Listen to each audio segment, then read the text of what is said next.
మీరు మాకు ఎంతో ఒక స్థైర్యాన్ని ఇచ్చారు. మాకు ప్రోత్సాహం ఇచ్చారు. ఈ ఈ ఎంతో ప్రేరణనిచ్చారు మీరు.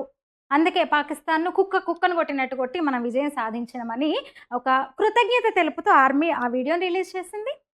కానీ నిజానికి సైన్యానికి మనం కృతజ్ఞతలు జెప్పాలి. మనమే సైన్యానికి, జవాన్లకు కృతజ్ఞతలు జెప్పాలి. ఇవాళ 4 గోడల మధ్య మన ఇంట్లో రక్షణగా గుండె మీద చెయ్యేసుకొని ప్రశాంతంగా నిద్రబోతున్నాం. వాళ్ళక్కడ నిద్రాహారాలు మాని పహారా కాస్తున్నారు మన కోసం. సరే, మనం కృతజ్ఞత చాటుకోవాలి. అందులో భాగంగానే మనం చెప్పినాం, మద్దతు ప్రకటించినాము, థాంక్స్ చెప్పినాము. మీ వల్లే మేమిక్కడున్నామని. మనమే చేయాలసలైతే ఆ పని. కానీ ఆర్మీ గూడా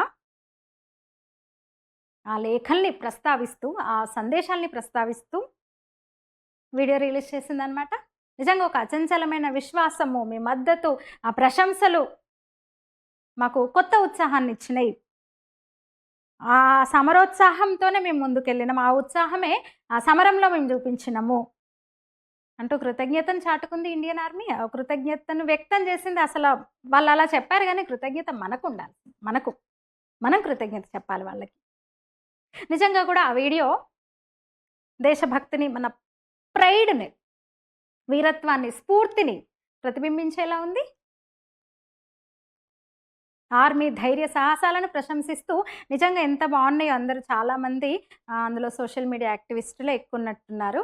అంటే ట్విట్టర్ ద్వారా, మెయిల్ ద్వారా చేసిన లేఖలున్నాయి. ఆర్మీ ధైర్య సాహసాలను మెచ్చుకుంటూ, వాళ్ళ సేవల్ని కొనియాడుతూ రాసిన లేఖలనమాట అవన్నీ గూడా. నిజమే కదా!